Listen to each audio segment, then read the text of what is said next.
అందరికీ నమస్కారం అండి. అందరూ బాగున్నారు కదా? టిఫినీలు అయ్యాయా? కాఫీలు అయ్యాయా? మార్నింగ్ అంటే ఇలానే ఉంటుంది. సండే అంటే ఇంకా స్పెషల్. ఏదో బ్రేక్ఫాస్టు, ఏదో మంచి రకరకాల టిఫిన్లు.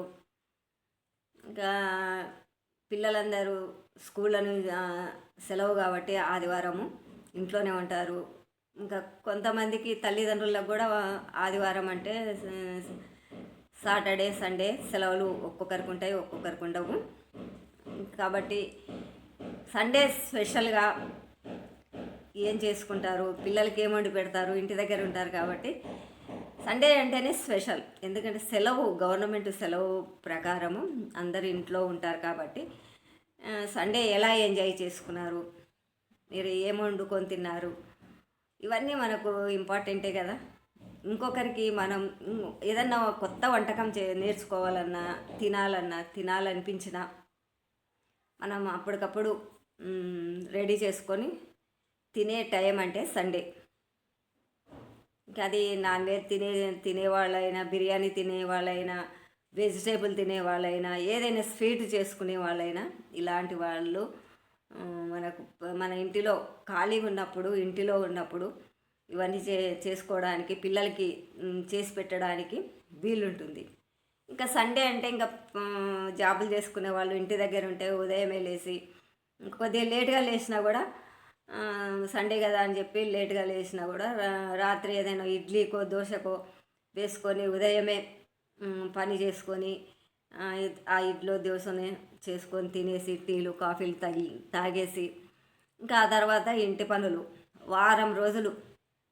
ఈ వారం రోజులు పిల్లల డ్రెస్సులు కానీ, పెద్దవాళ్ళ గుడ్డలు కానీ ఇవన్నీ ఇంకా వాషింగ్ మిషన్ వేయడము, లేదా ఉతుక్కోవడము, అవన్నీ ఆరేసుకోవడము, ఎండబెట్టుకోవడము, మడత పెట్టుకోవడము, అవన్నీ మళ్ళీ సెల్ఫ్లో జమ చేసుకోవడము, ఇలానే ఇంకా ఈ రొటీన్ పని. ఇంకా సండే వచ్చిందంటే ఇదంతా కామనే, ఇప్పుడు కాదు ఎప్పటి నుంచో కూడా కామనే.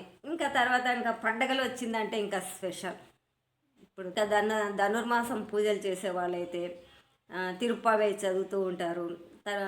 అది దేవాలయాల్లో కావచ్చు, ఇంట్లో కావచ్చు, ఉదయమే లేచి చక్కగా స్నానం ఆచరించి, ఇల్లంతా శుభ్రం చేసుకొని స్నానం ఆచరించి మంచి చక్కని దుస్తులు ధరించి ఆ శ్రీమన్నారాయణుడికి, ఆ వెంకటేశ్వర స్వామికి, ఆ లక్ష్మీదేవికి తులసి దళాలతో సేవించుకొని చక్కగా దీపారాధన చేసుకొని పువ్వులు, తులసి దళాలు అర్పించుకొని స్వామికి తిరుప్పావై చదివి రోజు ఒక పాసురంగా తిరుప్పావై చదువుకుంటూ 30 రోజులు 30 పాసురాలు చదువుకున్న తర్వాత ఆఖరి రోజు అమ్మవారికి గోదా కళ్యాణం అని చేస్తారు. గోదా రంగనాథ స్వామికి గోదా కళ్యాణం అయితే జరుపుతారు. ఆ తర్వాత మనకు ఇంకా సంక్రాంతి అంటే అంత ఇంత సందడి కాదు.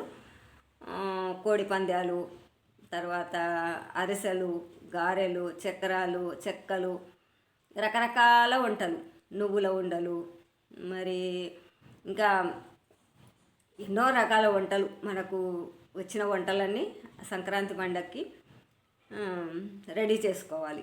ఇల్లు శుభ్రం చేసుకోవడం కానీ ఇవన్నీ ఇంకా పండగలు వచ్చిందంటే ముఖ్యంగా సంక్రాంతికి, దసరాకు బాగా ఈ పనులు అనేది ఎక్కువ. ఇల్లు శుభ్రం చేసుకోవడం ఇలాంటివి ఉంటాయి. అవి ఇంటి దగ్గర ఉన్న వాళ్ళకు, ఇంకా జాబులు చేసే వాళ్ళు కూడా సండే వచ్చిందంటే ఇలాంటి పనులన్నీ మొదలు పెట్టుకుంటారు. ఇవన్నీ నేను ఎందుకు చెప్తున్నానంటే ఇవన్నీ మనం రోజు ఎప్పటికీ ఉండే పనులే.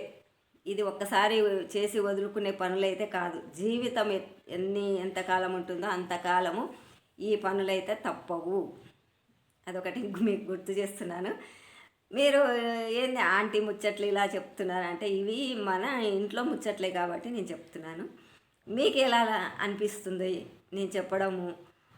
మీరు కూడా ఇలానే రొటీన్గా చేసుకుంటారు కదా అని చెప్తున్నాను. పిల్లలకి ఏదైనా కూడా సండే వచ్చిందంటే, 2 రోజులు సెలవు వచ్చిందంటే పిల్లలకి ఏదైనా చేసి పెడితే స్కూల్ తీసుకెళ్ళడానికి మన స్నాక్స్గా పిల్లలు అడుగుతూ ఉంటారు. ఇవన్నీ మనం రెడీ చేసి పెట్టుకుంటే స్కూల్కి తయారు కాగానే బాక్స్లో పెట్టేసి పంపించడమే అనమాట. మామూలు అన్నము కర్రీలు అంటే మామూలే కదా, ఇలాంటివి నేను చెప్తూ ఉంటాను. మీరేమన్నా అనుకోండి, కానీ పిల్లలకి మాత్రం వాళ్ళు చిరుతిండ్లకు బయట చిరుతిండ్లు తినకుండా ఇంట్లో చేసి పెట్టుకుంటే మంచిదని చెప్తున్నాను, అంతేనండి. ఎందుకంటే ఇవాళ రేపు జాబులు చేస్తూ సమయం లేక అన్నీ తయారు చేసినవి కుర్కురేలు కానీ మళ్ళీ చిప్స్ కానీ ఇలాంటివన్నీ ప్యాకింగ్లో షాపుల్లో అమ్ముతున్నారు. అలాంటివి తీసుకుంటే పిల్లలకు అలర్జీ రావచ్చు, దగ్గు రావచ్చు, ఇన్ఫెక్షన్లు రావచ్చు. ఇవన్నీ కొన్నాయి కాబట్టి ఏ ఆయిల్తో చేస్తారో ఏ పిండితో చేస్తారో తెలియదు. కాబట్టి ఇంటి దగ్గర ఉన్నప్పుడు కాస్తంత ఓపిక తెచ్చుకొని పిల్లలకి ఏదైనా స్నాక్స్ లాగా తయారు చేసి ఒక డబ్బాలో పెట్టుకున్నారనుకో, రోజు కొంచెం కొంచెంగా బాక్స్లో వేసి పంపిస్తే పిల్లలు హ్యాపీగా వాళ్ళ లంచ్ టైము ముందు ఇలాంటివి తినాలనిపిస్తారు. టీచర్లు కూడా చెప్తున్నారు ఇవాళ రేపు, మీకు మీ అమ్మాయికి మీ బాబుకు స్నాక్స్ పంపించట్లేదు ఏంది అని డైరీలో రాసి పంపిస్తున్నారు. రోజు ఒక ఫ్రూట్స్ పెట్టి పంపించండి అని డైరీలో రాస్తున్నారు.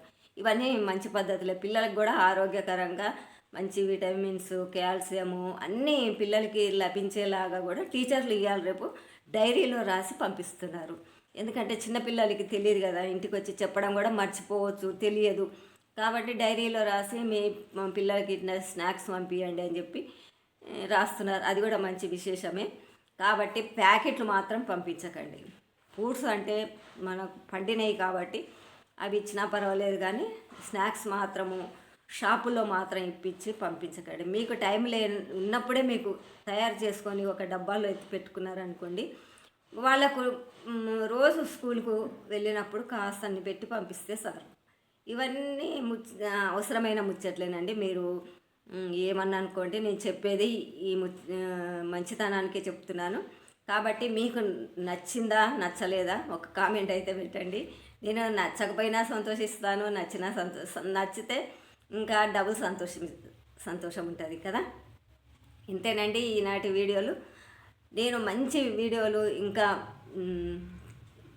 మీ ముందుకు తీసుకురావాలి అనుకుంటే నా ఛానల్ సబ్స్క్రైబ్ చేయండి, సపోర్ట్ చేయండి. సపోర్ట్ అంటే నేను చెప్పే మాటలకు సపోర్ట్ చేయండి.